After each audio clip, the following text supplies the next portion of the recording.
Hi. Hello, Facebook. Gotta have my glasses so I can see you. Hi, I'm Heather Paris, and welcome to the first in a series of Killing the Cliche, What Gurus Get Wrong and Why You Shouldn't Listen. So, listen, all these cliches and quotes. Now, you know I love inspiration. I'm inspired Heather Paris, right? I wrote the book Live Inspired Now, literally. So I love inspirational quotes and I love inspiration, but what I find is that many people actually live their life by cliches and by quotes without ever actually questioning if that quote or cliche is serving them in any way possible. So that's what we're going to be talking about in the next today and in the next few videos right here on Facebook Live. So for those of you who are just meeting me for the first time, hi, I'm Heather Paris. This little piece of hair is driving me crazy. I'm Heather Paris, the founder of liveinspirednow.com. I have a life coach training school. I am a best-selling author of 3 different books now, and I am so glad to be here with you today. Now, if you're watching the replay, thank you so much for watching. And if you have any questions after the broadcast, feel free to send me a message. I love to hear from you. So again, today we're going to talk about a cliche. And the quote that I have chosen today is follow your heart. And I use air quotes for that. Follow your heart. Just follow your heart. It seems like a great idea, right? Let's talk about why it's not always the best plan simply to follow your heart. So let me ask you, have you ever followed your heart straight into the worst relationship ever? Or have you followed your heart and then realized, my heart's not going to actually pay the bills? That can be a real challenge. So I want to tell you really quickly about a story that I have about following my heart. So when I was young and dumb, I was following my heart, and I followed my heart all the way to Colorado. I quit my job for a boy that I was so in love with. I loved him. And so I quit my job and emptied my bank account and followed him all the way to Colorado. And as soon as we got to Colorado, we rented an apartment and we got settled in. And within 2 weeks, we had everything set up. It was beautiful. It was in Breckenridge, which is breathtaking part of Colorado. And 2 weeks later, he was like, yeah, I want to go home. I don't know why we did this. And I was like, oh my God, really? So I had even sold my car. So we had taken his car out, and now I'm stuck in Colorado and I have no job, and my boyfriend wants to go back home to the East Coast, clear on the other side of the country. So of course I did. I wasn't going to stay in Colorado all by myself with no car, no job. So I got back in the car again and went back to Rhode Island, back home, and had to find a new job and get another car and, just kind of get started again. And I dumped him, and that was that. But that's just one example of following your heart. My heart said, but I love him. Go with him. Just go. Everything will turn out right. But I never actually thought to ask my head, if this made sense. So following my heart certainly didn't do me any favors in that situation. I have lots of other stories too, but I'm not going to bore you with all of my stories. That was just the perfect story. So, following your heart is sometimes the same as drinking the pain away or overeating because you're depressed. You just want to feel better. You just want your heart to feel okay. You don't want to be sad and miserable anymore. So you do things that aren't really actually that good for you. Your heart just wants you to hurry up and feel good, but that doesn't mean that it's something that's good for you. So I want to give you guys some tips to, instead of following your heart, things you can do instead. So I tell my clients and my coach training students, don't just follow your heart, follow your head, your heart, and your higher self. Ask all 3. So for example, when I moved to Colorado, instead of following my heart, because my heart said, I love my boyfriend so much, I'm going to do it, I should have also consulted my head and thought about logistically, does this make sense? People think like, oh, don't overanalyze, don't think about it, just act.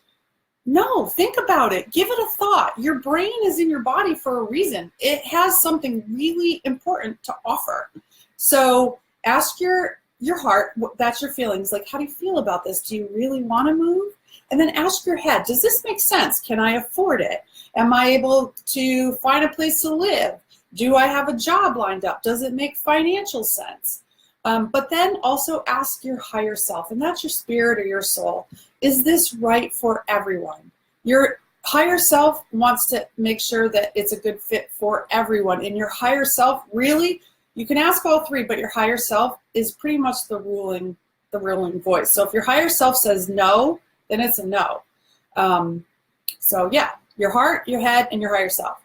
And then live above the influence of your feelings. Now, in coach training, the Live Inspired Now Coach Training School, which is available at liveinspirednowcoaching.com, we teach people how to live above the influence of their feelings, because your feelings are valid, but they're not always really useful, helpful, or healthy.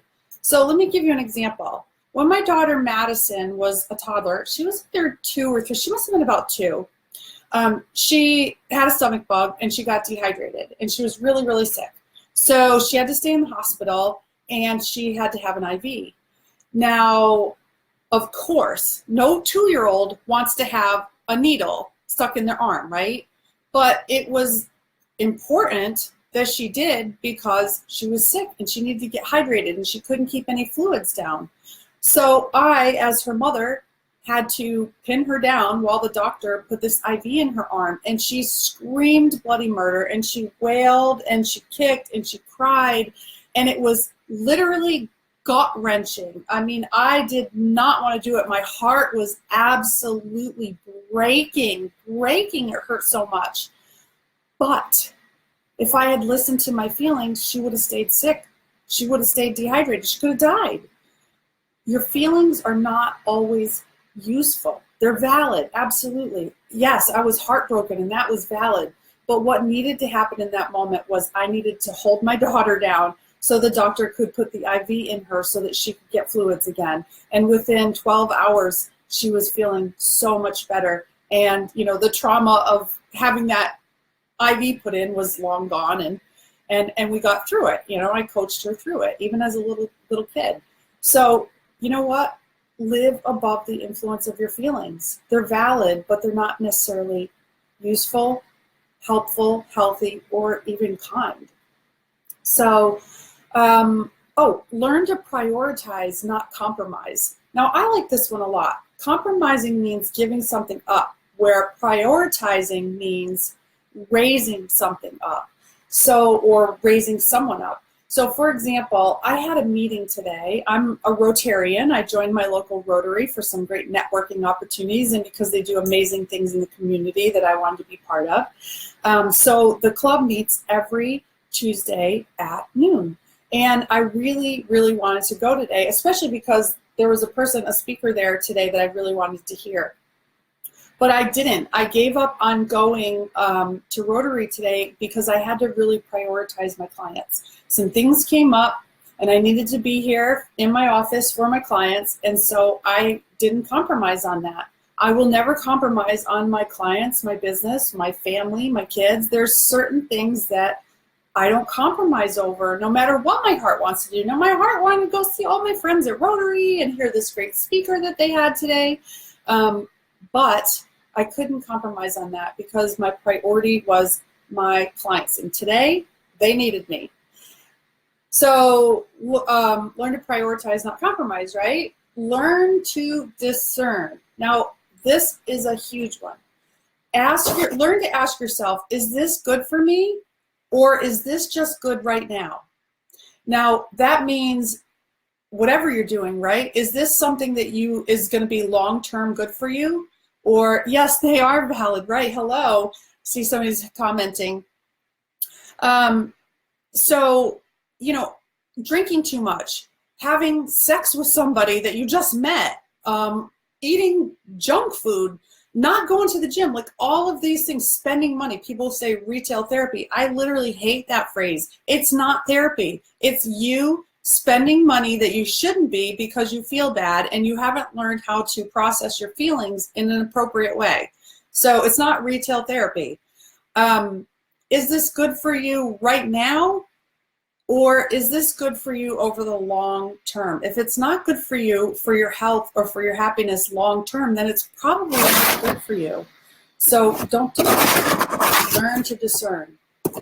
Oh, when it comes to people, learn to discern as well. Like I had to learn years and years ago. My first husband was an alcoholic.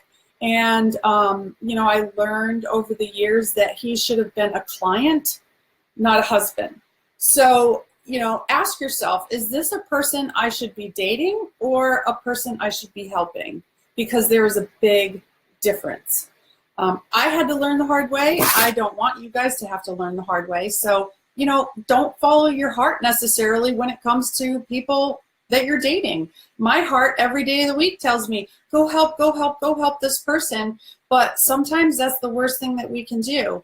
I have a million examples of people who thought they were helping, but they were really just enabling.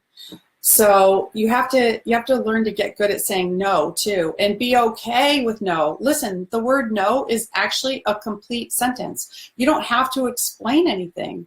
But I know sometimes people, they want to follow their heart. They don't want to hurt anybody. They're a people pleaser. And I know, believe me, I was the same way. And sometimes I can slip right back into that people pleasing mode too. But I try to remember no is a complete sentence. And then if I feel compelled to explain beyond the no, here's a phrase that you can use that will be helpful. So try this. I'm sorry, but I'm not able to help you because whatever. I'm sorry, I'm not able to loan you money because I can't afford it. I'm sorry, I'm not able to meet up with you because I have to dedicate my day to calling my clients. Whatever it is. I'm sorry. The answer is no, and I'm sorry, but. So no, and then I'm sorry, and then the reason why you're sorry. And you don't have to lie or make anything up. You could just say, no, I'm sorry, I don't have the time for that right now, whatever it is. So, that leads me into this one. Practice not smoothing things over with somebody that you think is mad at you. So if you're a people pleaser like I was, then you're always concerned about somebody being angry, upset, or mad at you. And you can practice not caring. Now, it's not that you're not a caring person. You're a very caring person. That's why you are such a people pleaser. But it's okay if people are mad at you. It's absolutely okay if somebody doesn't like you. It's okay even if they hate your guts, which is unlikely. But it's absolutely okay. So when you feel the need to people please and you're going to follow your heart because your heart's just gushing with love and you want to love on everybody, which is a lovely quality, but it's not always, like we said, not always helpful or useful, try saying this to yourself instead. I would prefer to have everyone love me, but that's not realistic, and I'm okay without their love. I'm okay without their love. It's really, really important that people just stop trying to please everyone. It's great that you want to do that. That's sweet and it's lovely and it's totally valid, but it's not helping you live your life or your best life. So, one last thing too that you can do is, people say tear down the walls all the time. Tear down the walls. You've got walls up. You might have even been accused of that in a relationship. Maybe your partner says, tear down your walls. You don't always have to tear down your walls. Sometimes just build a little gate, I used to have 0 walls, and tear down your walls means, you've got boundaries. It means you have boundaries, and walls are there for a reason. Maybe they're helping you keep creeps out of your life. Maybe you've had a lot of creeps in your life. I certainly have walls up, absolutely, every day of the week. And then I have a gate, and I monitor the gate. I don't have to monitor all the big walls. I just monitor the gate. I let people in that I feel deserve to be in my inner circle. And if they don't, then I wish them well. I don't think less of them or judge them or want to hurt them. I just don't let them into my inner circle because I know what it's like to have people in your world that are there to hurt you or take from you or use you, and it's just not fun, helpful, or healthy in any way, shape, or form. So yeah, absolutely. Again, learn to discern. Does this person deserve to be in your life, or do they deserve to be on your chair across the desk from you as your client? And if you're not a coach, then, you know, do they deserve to be on a therapist's chair or a coach's chair or somebody else's chair, but not yours, right? You know, as coaches, we teach people how to live above their feelings all the time. One student of mine was able to get out of a really, really toxic friendship. Somebody that was constantly using her and kind of like gaslighting her. And she always felt obligated because they were friends, right? Until she realized that that's not actually a friendship. That's not somebody that you should want to be friends with, somebody that's treating you like crap all the time and using you and abusing you and guilting you into do things. That's not a cool friendship. Hi, Ed. Another example. One woman learned to stop giving her kids everything. She was following her heart right into the poorhouse, and her kids were acting out all the time because they were becoming super entitled. So don't follow your heart into the poorhouse and spoil your kids. Your kids need responsibilities. They need your love. They need to know that they're safe and stable. But they don't need the latest games, you know? And I know because you have such a big heart, you want to give your kids everything. Believe me, I do too. But giving them a moral compass and ethics and values is going to serve them a whole lot better in the long run. Trust me, I've been there, I know. So, what else was I going to say? One student helped a woman in crisis. So this lady, I don't want to say her name. This lady is amazing. Now, she has spent years, though, bleeding out for people. Like, she has just gone over the top and done way more than she should, following her heart because her heart hurt like to see anyone in any kind of pain. And she learned how to help and serve without sacrificing her own well-being. And the first time that she did that, where she actually created some strong boundaries, she, you know, was able to verbalize, I want to help you, but I'm not going to tolerate abuse anymore. Once she was able to verbalize that and create that boundary, she just felt amazing, you know, and it was so nice to hear her phone call of how excited she was to get off of that cycle of enabling people. You know, when we do too much for people, even our own kids, they never learn the value of doing it themselves. They never learn to really build their own confidence, because you can't build somebody else's confidence. The only way to get confidence is to build it yourself through action. You do something, you fail. You do something, you fail less. You do something, you fail even less, until you start to get good at it. And that's the only way to build confidence. There's no magic words that you're going to say or do for somebody that's going to build that confidence for them. They've got to do it. So, you know, you could be the voice of reason in your circle of influence too, if you wanted to join us and become a coach. The Live Inspired Now Coach Training School is open for enrollment until the end of this month. And we have such an amazing tight group of people. We do fun things together outside of the training for those that are local. And, you know, we just do a lot of really cool stuff. So I hope you'll consider joining us. It's at liveinspirednowcoaching.com. I'm going to put that right here in the chat box, liveinspirednowcoaching.com. And you can learn how to help people without sacrificing your own well-being. You can learn how to really make a difference and serve yourself. You're going to learn all this stuff for yourself, but you can also learn how to serve, you know, clients if you decide to have a coaching practice, or your family, your kids. Listen, your kids need to learn this stuff too. They need to learn how to have some healthy boundaries so that they're not sucked into a peer group that's devastating or dangerous or could really get them into trouble. So I wanted to take a moment for some questions and answers. I had a couple of questions that came in before this show, so I'm going to read it to you now. My heart is telling me to help this woman. I'm not going to say a name. My heart is telling me to help this woman, but I really don't want to. How do I know if I should or not? How do I know if I should follow my heart? Let me tell you something. The word is joy. Joy. If it brings you joy, great, do it. If not, then refer her to someone else. It sounds like you might be feeling pity. And to people please, like you're a people pleaser. So you feel compelled to help this woman. I don't know what you need to help her with, but it sounds like you want to help her because you're a people pleaser, but you're saying you don't really want to help her. So don't help her. There's something in your intuition that's telling you this is not somebody that needs your help.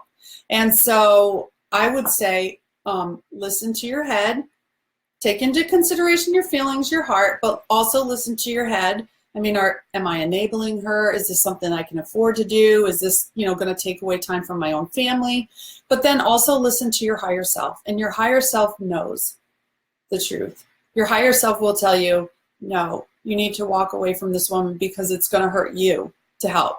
And you should never, ever help somebody, follow your heart and help somebody to your own detriment, because nobody should do that. I hope that answers your question. Here's the other question. Can you give me something helpful to say when my husband and kids are demanding things from me? I feel like all I do is take care of everyone else and they don't respect me. They actually demand things and bark at me if I don't come through. Girl, first of all, you need to call me because we need to have a bigger conversation. But the short answer is, stop following your heart. Stop giving. It sounds like the martyr syndrome, stop giving, like we just talked about, to the detriment of yourself. You have to have some healthy boundaries. And again, I think I said it already, but here's something that you can say to them. I want to support you, but I'm not going to take abuse from you. Like, I want to help you, but I'll no longer tolerate abusive language or slamming of doors or whatever it is that they're doing. You can say, come back to me when you're ready to speak in a kinder or gentler way, or when you're ready to be more respectful. Don't yell it, don't scream it, and don't lecture. Just be firm and say, I really want to help you, but I'm not going to let you talk to me that way. So please come back to me when you can speak kinder. I mean, it's that simple. And if you do that enough, you're going to train people, you're going to train them how to treat you. I mean, we literally train people how to treat us by what we tolerate. And if you're tolerating a whole lot of bullshit, then that's what you're going to continue to get. Don't take it, and I hear people all the time, but I love them. I want to do. That's not love, okay? Love is an action. Love is not a feeling. Love is loving your child enough to be firm with them so they don't go out into the world and become a-holes, because then somebody else won't tolerate it and they're going to punch them in the face as an adult. And that would be terrible. That would be devastating. So love your kids enough to be firm enough with them to expect respect. You're their parent. You should expect respect. And that goes for everyone in your world. Your spouse, I would never let somebody talk to me that way. Or demand things of me and then be rude about it. Don't do that. And send me a private message, because it sounds like you could use some support, and I would really, really love to support you with that. That's something that I hear a lot. And, you can really actually turn around the entire dynamic of your family and your relationship with your husband if you learn some better ways to communicate your boundaries. So reach out to me. So you can also join the coach training course, and all of that is covered. So let me tell you really quickly about that. The coach training is open for enrollment now until the end of the month. And it's all online. The whole thing is video based. So if you could sit here and watch this video, you can do the coach training. It's awesome. You watch the videos, there's printouts, you just print those out, and you can do your homework, you call it in, or you can email it in. I mean, super, super user friendly.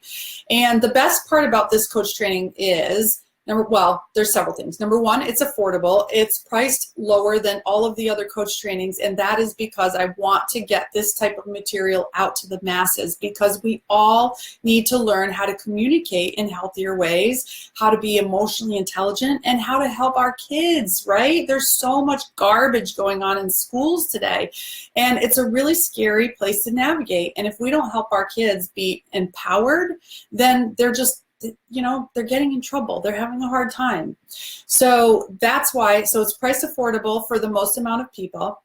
And, I've been a coach for well over 10 years now, and all of the trainings that I took, you pay your money and then you never hear from anybody. And I personally think that sucks. So my coach training only accepts 30 students a year because I offer full support and coaching through your entire training. That's right. You just schedule your appointment with me online, and then you call me at the time of your appointment, and that's it. It's that easy. So, I could never put my name on a program that didn't offer a full level of support for the people that signed up. So you get that. So that's all available at liveinspirednowcoaching.com. So go there now. I'm going to put the link in the comments again. Live Inspired Now Coaching.com, and enrollment is open until, where's my calendar? I don't know. Well, it's until the end of this month. So whatever the last day of April is, April 30th, Monday, April 30th is the last day. So you only have about 2 weeks left. So I would jump in because, again, I only take 30 students per year, and that's because I offer full support. And you can do this training from anywhere in the world. We've got coaching students all over the country and overseas, and so that's super exciting. So I hope you'll consider joining us, and I hope you've liked these tips today. Again, don't follow your heart. I know, it sounds crazy. Who says that, right? Everyone says follow your heart. I'm saying no, don't follow your heart. Follow your heart, your head, and ask your higher self too, because that's how you're going to make your best decisions. And don't blindly follow memes, inspirational quotes, cliches, whatever it is.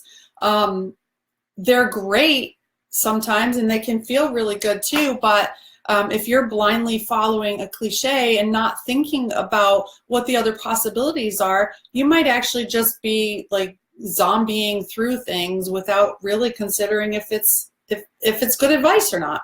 So thank you for coming to Killing the Cliche, What Gurus Get Wrong and Why You Shouldn't Listen.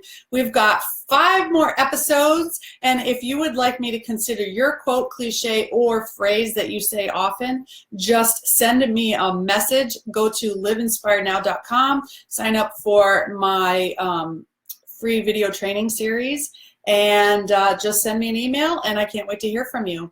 Talk to you soon. Thank you. Bye.